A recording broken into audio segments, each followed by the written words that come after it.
साथियों, आपको ध्यान होगा 15 अगस्त को लाल किले से मैंने कहा था, यही समय है, सही समय है।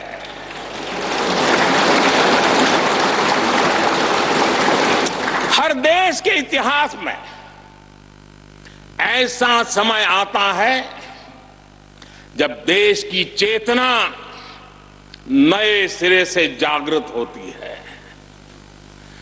भारत में आजादी के 25 साल पहले, 47 के पहले 25 साल याद कीजिए, आजादी के 25 साल पहले ऐसा ही समय आया था। गांधी जी के असहयोग आंदोलन ने पूरे देश को एक विश्वास से भर दिया था। गांधी जी ने स्वराज के संकल्प से हर भारतवासी को जोड़ दिया था। ये वो दौर था जब हर भारतीय आजादी के लिए जी जान से जुट गया था। इसका नतीजा हमने 1947 में भारत की आजादी के तौर पर देखा।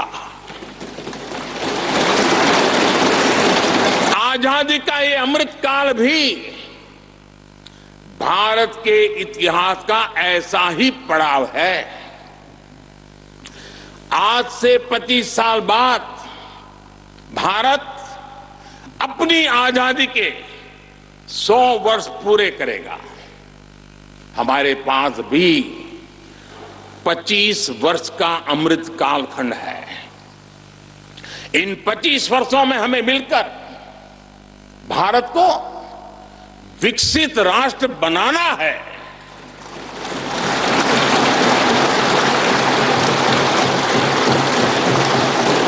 लक्ष्य बड़ा है, लक्ष्य कठिन भी है, लेकिन हर देशवासी को आज इसके लिए जी जान से जुटना ही है।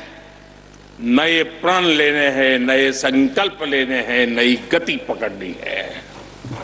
और इतिहास गवाह है कि हम भारतीयों का विश्वास सिर्फ भारत तक ही सीमित नहीं रहता। हमारी आजादी की लड़ाई ने दुनिया के बहुत सारे देशों में उस समय एक नई चेतना जागृत कर दी थी। हमारी आजादी की लड़ाई से भारत तो आजाद हुआ ही, साथ ही कई देश आजादी की राह पर चल पड़े। भारत के विश्वास ने दूसरे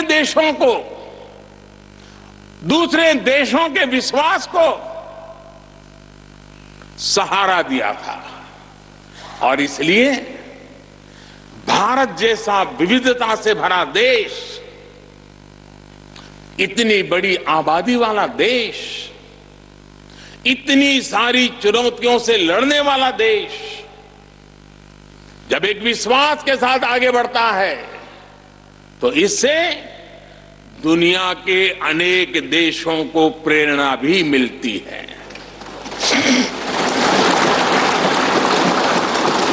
भारत की हर सफलता आने वाले दिनों में दुनिया के अलग अलग भूभाग में अलग अलग देशों की सफलता के रूप में प्रेरणा का कारण बनने वाली है। आज यदि भारत तेजी से गरीबी दूर करता है तो ये कई देशों को गरीबी से बाहर आने की प्रेरणा भी देता है। भारत का विकसित होने का संकल्प कई और देशों का संबल बनेगा। इसलिए भारत की जिम्मेदारी और बड़ी हो जाती है। और साथियों, सफलता की पहली शर्त सफलता की पहली शर्त सफल होने का विश्वास ही होती है। ये नया संसद भवन इस विश्वास को नई बुलंदी देने वाला है। ये विकसित भारत के निर्माण में हम सभी के लिए नई प्रेरणा बनेगा।